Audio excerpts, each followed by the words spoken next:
ಹೊನ್ನಾವರ ಪಟ್ಟಣದ ವಾಸುದೇವ್ ಬಿಸಿನೆಸ್ ಪಾರ್ಕ್ನಲ್ಲಿ ಶುಕ್ರವಾರ ಮೋರ್ ಸೂಪರ್ ಮಾರ್ಕೆಟ್ ಶುಭಾರಂಭಗೊಂಡಿದೆ. ಮೋರ್ ಸೂಪರ್ ಮಾರ್ಕೆಟ್ ಪ್ರಾರಂಭದಿಂದ ಗ್ರಾಹಕರಿಗೆ ಒಂದೇ ಸೂರಿನಡಿ ಎಲ್ಲಾ ದಿನನಿತ್ಯದ ವಸ್ತುಗಳು ದೊರೆಯುವಂತಾಗಿದೆ.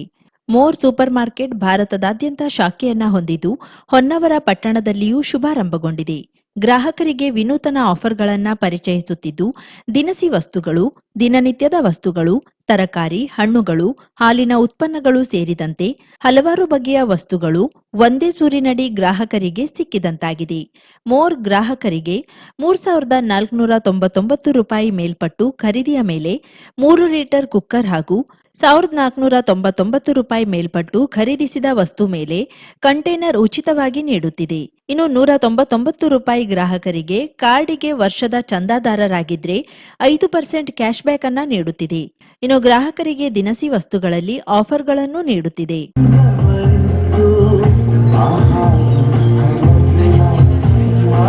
ಹಿಂದೂಗಳಾದ ನಾವು ಆಯುಧ ಪೂಜೆಯ ದಿನದಂದು ವಾಹನಗಳನ್ನ, ಯಂತ್ರಗಳನ್ನ, ಪುಸ್ತಕ, ಪೆನ್ನುಗಳನ್ನ ಪೂಜೆ ಮಾಡ್ತೇವೆ. ಆದರೆ ಇವು ನಮ್ಮ ಆಯುಧಗಳಲ್ಲ. ಹಾಗಾಗಿ ಆಯುಧ ಪೂಜೆಯ ದಿನ ಚಾಕು, ಚೂರಿ, ತಲವಾರ್ಗಳನ್ನ ಪೂಜೆ ಮಾಡಿ. ಯಾಕೆಂದ್ರೆ ಪೊಲೀಸ್ ಠಾಣೆಯಲ್ಲಿ ಕೂಡ ಬಂದೂಕುಗಳನ್ನೇ ಪೂಜೆ ಮಾಡ್ತಾರೆ ಎಂದು ಶ್ರೀರಾಮ ಸೇನೆಯ ಅಧ್ಯಕ್ಷ ಪ್ರಮೋದ್ ಮುತಾಲಿಕ್ ನುಡಿದರು. ದಾಂಡೇಲಿಯ ಹಳೆ ನಗರಸಭೆ ಮೈದಾನದಲ್ಲಿ ಹಿಂದೂ ಸಮಾಜೋತ್ಸವ ಸಮಿತಿಯ ನೇತೃತ್ವದಲ್ಲಿ ಯುಗಾದಿ ಹಬ್ಬದ ಪ್ರಯುಕ್ತ ಹಮ್ಮಿಕೊಂಡಿದ್ದ ಬೃಹತ್ ಹಿಂದೂ ಸಮಾವೇಶದಲ್ಲಿ ಭಾಗವಹಿಸಿ ಮುಖ್ಯ ವಕ್ತಾರರಾಗಿ ಮಾತನಾಡುತ್ತಿದ್ರು. ಪ್ರತಿಯೊಬ್ಬ ಹಿಂದುವಿಗೂ ದುಷ್ಟ ಶಕ್ತಿಗಳನ್ನ ಮೆಟ್ಟಿ ನಿಲ್ಲುವ ತಾಕತ್ತು ಬರಬೇಕು. ಪ್ರತಿ ಮನೆಯಲ್ಲಿ ಕೇಸರಿ ಧ್ವಜ ಹಾರಿಸುವ ಮೂಲಕ ಹಿಂದೂಗಳು ಒಗ್ಗಟ್ಟು ಪ್ರದರ್ಶಿಸಬೇಕು. ಇಲ್ಲಾಂದ್ರೆ ಹಿಂದೂಗಳನ್ನ ಮುಗಿಸ್ತಾರೆ. ಕಾಶ್ಮೀರದ ವಿದ್ಯಮಾನವನ್ನೊಮ್ಮೆ ನೋಡಿ. ಆ ಸ್ಥಿತಿ ದಾಂಡೇಲಿಗೆ ಬಾರದಿರಲಿ. ಆರ್ಎಸ್ಎಸ್ ಪ್ರಾರಂಭವಾಗಿ 100 ವರ್ಷ ಆಯಿತು. ಹಿಂದೂಗಳು ಒಂದಾಗಲು ಹೇಳ್ತಾನೆ ಇದ್ದಾರೆ. ಅದು ಹಿಂದೂಗಳಿಗೆ ಇನ್ನೂ ಅರ್ಥವಾಗ್ತಿಲ್ಲ. ಸರ್ವನಾಶ ಆಗುವ ಕಾಲ ಇಂದು ಬಂದಿದೆ ಎಂಬ ಎಚ್ಚರಿಕೆ ಹಿಂದೂಗಳಿಗೆ ಬರ್ತಿಲ್ಲ. ನನ್ನ ಮೇಲೆ 117 ಪ್ರಕರಣಗಳಿವೆ. 25 ಜಿಲ್ಲೆಯಿಂದ ಗಡೀಪಾರು ಮಾಡಿದ್ದಾರೆ. ಎಷ್ಟು ದೂರು ದಾಖಲಿಸಿದ್ರೂ ಉಸಿರಿರುವವರೆಗೆ ಹಿಂದುತ್ವ ನಮ್ಮೆದೆಯಲ್ಲಿದ್ದೇ ಇರ್ತದೆ. ರಾಜಕಾರಣಿಗಳು ಹಿಂದೂಗಳ ರಕ್ಷಣೆಗೆ ಬರೋದಿಲ್ಲ. ಹಿಂದೂಗಳ ರಕ್ಷಣೆಗೆ ಹಿಂದೂಗಳೇ ಒಂದಾಗಬೇಕು. ಲವ್ ಜಿಹಾದ್, ಮತಾಂತರ ತಡೆಯಬೇಕು. ಹಲಾಲ್ ಮುಕ್ತ ವಸ್ತು ಖರೀದಿಸಬೇಕು. ಗೋಹಂತಕರ ಜೊತೆಗೆ ಯಾವ ವ್ಯಾಪಾರನೂ ಮಾಡಕೂಡದು. ಹಿಂದೂ ಧಾರ್ಮಿಕ ಉತ್ಸವಗಳ ಮೆರವಣಿಗೆಯಲ್ಲಿ ಮದ್ಯಪಾನ ಹಾಗೂ ದುಶ್ಚಟಗಳಿಗೊಳಗಾಗದಂತೆ ಮಾಡಬೇಕು ಎಂದರು. ಮಧ್ಯದ ತಮಿಳುನಾಡಿನ ಒಬ್ಬ ಮಾಜಿ ಮುಖ್ಯಮಂತ್ರಿ ಈಗಿಲ್ಲ. ಅವರು ಹೇಳ ಆ ಪ್ರಭು ಶ್ರೀರಾಮಚಂದ್ರನ ಸೇತುವೆ ಕಟ್ಟಬೇಕಾದ್ರೆ, ಇಲ್ಲಿ ದೇವಸ್ಥಾನ ಕಟ್ಟಬೇಕಾದ್ರೆ ಯಾವ ಇಂಜಿನಿಯರಿಂಗ್ ಕಾಲೇಜಿನಲ್ಲಿ ಓದಿದ ಸರ್ಟಿಫಿಕೇಟ್ ಕೊಡ್ರಿ ಅಂತ ಹೇಳಿದವ. ನಾನು ಆವಾಗಲೇ ಉತ್ತರ ಕೊಟ್ಟಿದ್ದೆ. ಸಾವಿರ ಉತ್ತರ ಕೊಡ್ತೀವಿ, ಸಾವಿರ ದಾಖಲೆ ಕೊಡ್ತೀವಿ. ನೀನು ನಿನ್ನ ಅಪ್ಪನಿಂದಲೇ ಹುಟ್ಟಿದೆ ಅಂತ ನಮಗೆ ಸಾಕ್ಷಿ ಇದೆ. ಕೊಡಲೇ ಹುಟ್ಟಿಗೆ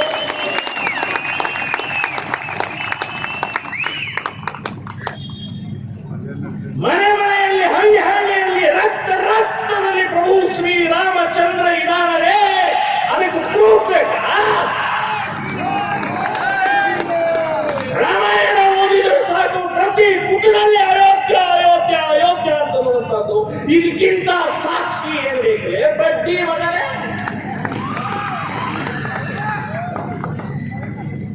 ಆದ್ರೂ ಕೋರ್ಟಿನ ಮೂಲಕ ತಗೊಳ್ಳುವಂತಹ ದುರ್ದೈವ ಆಯ್ತು ನಮ್ದು. 500 ವರ್ಷ ಹೋರಾಟ. ಒಂದು ದೇವಸ್ಥಾನವನ್ನ ಪಡೆಯಕ್ಕೆ, ರಾಮನ ಜನ್ಮಸ್ಥಾನದಲ್ಲಿ ದೇವಸ್ಥಾನವನ್ನು ಕಟ್ಟಕ್ಕೆ 500 ವರ್ಷ ಬೇಕಾಗ್ತದೆ. 500 years. ತ್ಯಾಗ, ಬಲಿದಾನ, ರಕ್ತ, ಉದ್ವಸ್ತ, ಲಾಠಿ, ಕೇಸು, ಜೈಲು ಎಲ್ಲವನ್ನೂ ಅನುಭವಿಸಿದರು. ಅದನ್ನ ಪೊಲೀಸರು ಬರ್ತಾರೆ. ಪುಕ್ಕು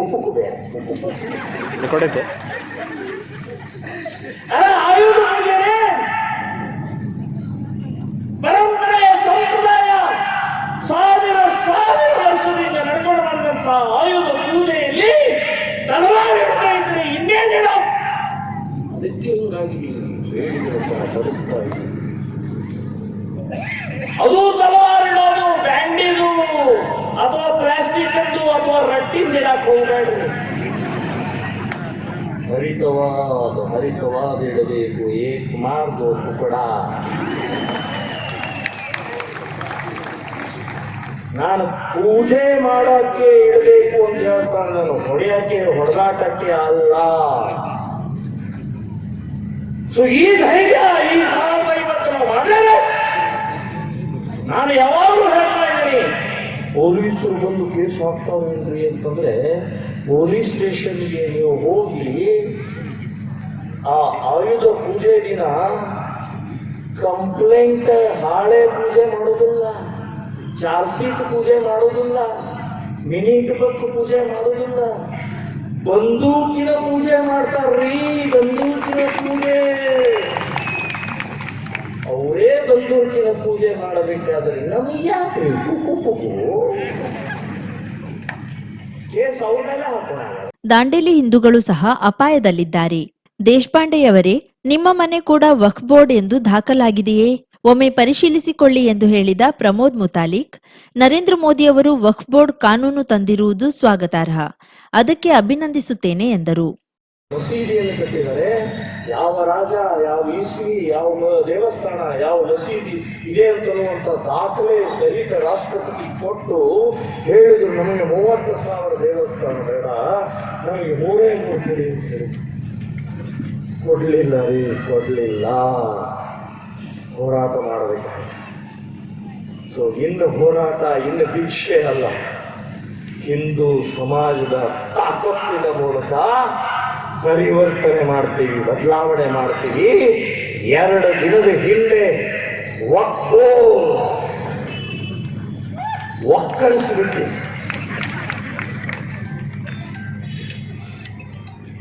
ಬ್ರಿಟಿಷರ ಪೀರಿಯಡ್ನಿಂದ ಹಿಡಿದು ಮನಮೋಹನ್ ಸಿಂಗ್ ವರೆಗೆ ಕೊಟ್ಟರು. ಎಷ್ಟು ಹಕ್ಕು ಕೊಡೋದ್ರಿ? ಎಷ್ಟು ಅಂತಂದ್ರೆ ಡಾಕ್ಟರ್ ಅಂಬೇಡ್ಕರ್ ಸಂವಿಧಾನವನ್ನ ಮೀರಿ ಒಪ್ಪೋರ್ಡಿಗೆ ಹಕ್ಕು ಕೊಟ್ಟರು. ಇವತ್ತಿನ ಈ ಮೈದಾನ ನಗರಸಭೆಯ ಮೈದಾನ ಇದು ಸುಭಾಷ್ ಚಂದ್ರ ಬೋಸ್ ನಗರಸಭೆಯ ಮೈದಾನ. ವಾರಕ್ಕೆ ಒಂದ್ಸಲ ಚೆಕ್ ಮಾಡ್ತಾ ಇರ್ರಿ. ಯಾವಾಗ ಅಂತ ಸೀಲ್ ಹೊಡಿತಾರೆ ಗೊತ್ತಿಲ್ಲ.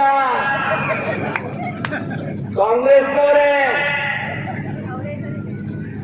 ಇನ್ನು ನಮ್ಮ ದೇಶಪಾಂಡೆ ಅವರೇ, ನಿಮ್ಮ ಮನೆ, ನಿಮ್ಮ ಜಾಗ ಒಂದ್ಸಲ ಅವಲೋಕನ ಮಾಡ್ಕೊಳ್ತಾ ಇರಿ, ಇಲ್ಲಾಂದ್ರೆ ನಿಮ್ಮ ಮನೇನು ಒತ್ತಾಗುತ್ತೆ.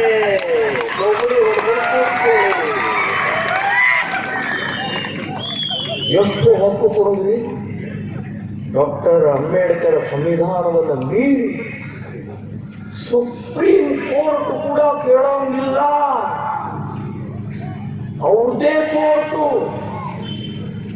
ವಕ್ಫ್ ಬೋರ್ಡ್, ಟ್ರಿಬ್ಯುನಲ್ ಕೋರ್ಟು, ಜಡ್ಜ್ ಹಿಡಿದು ಪ್ಯೂರ್ವರೆಗೆ ಅವರೇ.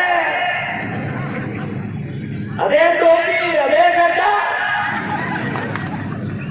ಅಲ್ಲಿ ನೀವು ನಮ್ಮ ಸುಮ್ಮನೆ ಒಂದು ಉದಾಹರಣೆ ಹೇಳ್ತೇನೆ. ಪ್ರಭು ಅವರ ಮನೆಗೆ ನಿಮ್ಮ ಮನೆ ಒಪ್ಬೋದು ಅಂತ ಬಂತು ಅಂತ ತಿಳ್ಕೊಳ್ಳಿ. ಯಾಕ್ರಿ ಅಂತ ಕೇಳಿದ್ರೆ, ನಿಮ್ಮ ಮನೆ 100 ವರ್ಷದ ಹಿಂದೆ ಒಬ್ಬ ಅಲ್ಲಾ ಭಕ್ಷ ಅಂತ ಹೇಳಿ ಸತ್ತಿಲ್ಲ. ಅದಕ್ಕಿದು ನೀವು ನಮ್ದು ಅಲ್ರಿ. ನಮ್ಮ ತಾತ ಮುತ್ತಾತ ಅವ್ರು ಇಂಥವ್ರ ಕಡೆ ತಗೊಂಡಿದ್ದಾರೆ, ದಾಖಲೆ ಇದೆ, ಉತ್ತಾರಿದೆ, ಖರೀದಿ ಪತ್ರ ಇದೆ.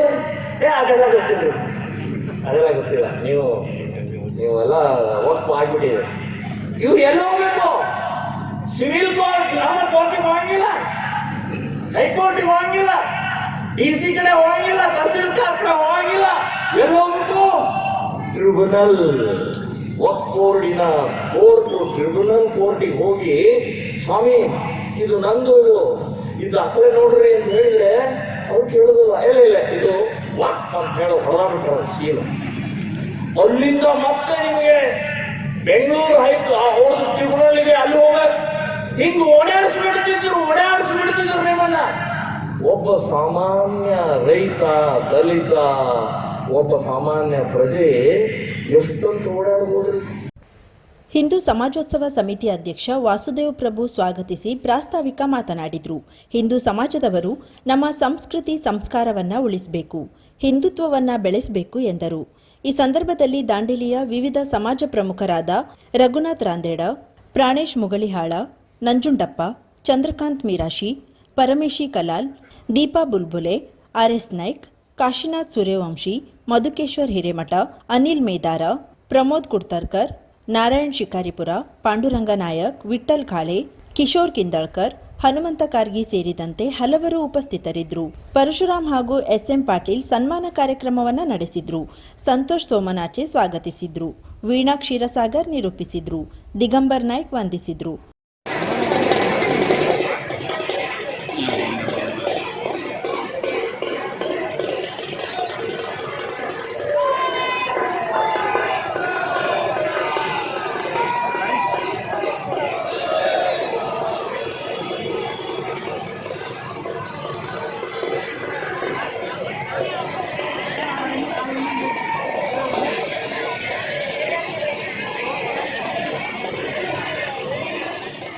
ಕಾರ್ಯಕ್ರಮಕ್ಕೂ ಮುನ್ನ ಹಲವು ಕಲಾ ತಂಡ ಹಾಗೂ ರೂಪಕಗಳೊಂದಿಗೆ ನಗರದ ಪ್ರಮುಖ ಬೀದಿಯಲ್ಲಿ ಶೋಭಾಯಾತ್ರೆ ನಡೆಯಿತು.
ಮಿಲನ್ ಎಂಟರ್ಪ್ರೈಸಸ್ ಬೃಹತ್ ಎಲೆಕ್ಟ್ರಾನಿಕ್ ಹಾಗೂ ಫರ್ನಿಚರ್ ಮಳಿಗೆ. ಉತ್ತರ ಕನ್ನಡ ಜಿಲ್ಲೆಯಲ್ಲೇ ಅತಿ ಹೆಚ್ಚು ಮಳಿಗೆಗಳನ್ನ ಹೊಂದಿರುವ, ಅತಿ ಹೆಚ್ಚು ಸಂತೃಪ್ತ ಗ್ರಾಹಕರನ್ನ ಹೊಂದಿರುವ ಮೂಲಕ ಹೆಗ್ಗಳಿಕೆಗೆ ಪಾತ್ರವಾಗಿರುವ ಏಕೈಕ ಸಂಸ್ಥೆ ಮಿಲನ್ ಎಂಟರ್ಪ್ರೈಸಸ್. ನಮ್ಮ ಮಳಿಗೆಗಳಲ್ಲಿ ಪ್ರಸಿದ್ಧ ಕಂಪನಿಗಳ electronic refrigerator, washing machine, LED TV, ಎಸಿಗಳು ಲಭ್ಯ. ಭಾರತದ ಕರಾವಳಿ ಹವಾಮಾನಕ್ಕೆ ಹೊಂದಿಕೊಳ್ಳುವ ನಂಬರ್ 1 ಬ್ರ್ಯಾಂಡ್ ಆದ ಗೋದ್ರೇಜ್ ಕಂಪನಿಯ ಕಪಾಟು, ಆಫೀಸ್ ಟೇಬಲ್, ಆಫೀಸ್ ಚೇರ್, ಬ್ಯಾಂಕ್ಗಳಿಗೆ ಹಾಗೂ ಚಿನ್ನದ ಅಂಗಡಿಗಳಿಗೆ ಬೇಕಾಗುವ ಸೇಫ್ ಲಾಕರ್ಗಳು ಅತಿ ಕಡಿಮೆ ಬೆಲೆಯಲ್ಲಿ ಲಭ್ಯವಿದೆ. Teak wood sofa set, wooden dining table ಹಾಗೂ ಗ್ರಾಹಕರಿಗೆ ಬೇಕಾಗುವ ಅಳತೆಯಲ್ಲಿ ನಿಮ್ಮ ಮನೆಗೆ ಹೊಂದಿಕೊಳ್ಳುವ ಹಾಗೆ ಫರ್ನಿಚರ್ ಗಳನ್ನ ಮಾಡಿಕೊಡಲಾಗುವುದು. ಕಸ್ಟಮೈಸ್ಡ್ ಕಿಚನ್, ವಾರ್ಡ್ರೋಬ್ ಗಳನ್ನ ಅತಿ ಹೆಚ್ಚು ವರ್ಷಗಳ ಕಾಲ ಬಾಳಿಕೆ ಬರುವ ಹಾಗೆ ವಾರಂಟಿಯೊಂದಿಗೆ ಮಾಡಿಕೊಡಲಾಗುವುದು. ನಮ್ಮಲ್ಲಿ ಡ್ಯೂರಾಫ್ಲೆಕ್ಸ್, ಗೋದ್ರೇಜ್ ಕಂಪನಿಯ memory foam mattress, orthopaedic mattress, spring ಮ್ಯಾಟ್ರೆಸ್ಗಳು ಕಡಿಮೆ ಬೆಲೆಯಲ್ಲಿ ಲಭ್ಯ. ವಿವಿಧ ಕಂಪನಿಗಳ ನವೀನ ಮಾದರಿಯ ಮಿಕ್ಸರ್, ಗ್ರೈಂಡರ್, ಫ್ಯಾನ್, ಕುಕ್ಕರ್, ತವಾ, ಫ್ಲಾಸ್ಕ್, ಮೈಕ್ರೋ ಓವೆನ್ಗಳು ಲಭ್ಯವಿದೆ. 0% ಬಡ್ಡಿಯೊಂದಿಗೆ ಸ್ಥಳದಲ್ಲಿಯೇ ಬಜಾಜ್ ಫೈನಾನ್ಸ್ ನಿಂದ ಸಾಲ ಸೌಲಭ್ಯವಿದೆ. ಮಿಲನ್ ಎಂಟರ್ಪ್ರೈಸಸ್ ನಲ್ಲಿ ಖರೀದಿ ಮಾಡುವ ಗ್ರಾಹಕರಿಗೆ ಡಿಸ್ಕೌಂಟ್ ಮತ್ತು ಗಿಫ್ಟ್ ಜೊತೆಗೆ ಪ್ರತಿ 2,000 ರೂಪಾಯಿಗಳ ಖರೀದಿಗೆ ಒಂದು ಬಂಪರ್ ಲಕ್ಕಿ ಡ್ರಾ ಕೂಪನ್ ನೀಡಲಾಗುವುದು. ಈ ಲಕ್ಕಿ ಡ್ರಾನಲ್ಲಿ 7 ಲಕ್ಷದವರೆಗೆ ಬಹುಮಾನ ಗೆಲ್ಲುವ ಅವಕಾಶ ನಿಮ್ಮದಾಗಿರುತ್ತದೆ. ಲಕ್ಕಿ ಡ್ರಾದಲ್ಲಿ 1 ಕಾರ್, 2 ಬೈಕ್ ಮತ್ತು ರೆಫ್ರಿಜಿರೇಟರ್, ವಾಷಿಂಗ್ ಮಷಿನ್ ಸೇರಿದಂತೆ 30 ಲಕ್ಕಿ ಗ್ರಾಹಕರಿಗೆ ಬಹುಮಾನ ಗೆಲ್ಲುವ ಅವಕಾಶ. ಗ್ರಾಹಕರ ಸಂತೃಪ್ತಿಗೆ ನಮ್ಮ ಮೊದಲ ಆದ್ಯತೆ ಎನ್ನುವುದು ಮಿಲನ್ ಎಂಟರ್ಪ್ರೈಸಸ್ನ ವಾಕ್ಯ. ಉತ್ತರ ಕನ್ನಡ ಜಿಲ್ಲೆಯ ನಮ್ಮ ಶೋರೂಮ್ಗಳಾದ old Mahalakshmi super market, Mulla stop ಹತ್ತಿರ, ಕಾಜುಬಾಗ್ ಕಾರವಾರ, ಅಗ್ರಿಕಲ್ಚರ್ ಆಫೀಸ್ ಎದುರುಗಡೆ ಮಾಸ್ತಿಕಟ್ಟೆ ರೋಡ್ ಹೊನ್ನಾವರ, ಸೀಮಾ ಕಾಂಪ್ಲೆಕ್ಸ್ ಹತ್ತಿರ Moni Basti main road Bhatkal, Indian Bank ಎದುರು CP Bazaar road Sirsi, JS building JN road Dandeli, KS building Motikeri road Haliyal. ಇಲ್ಲಿಗೆ ತಪ್ಪದೇ ಭೇಟಿ ನೀಡಿ ಸಂತೃಪ್ತರಾಗಿ.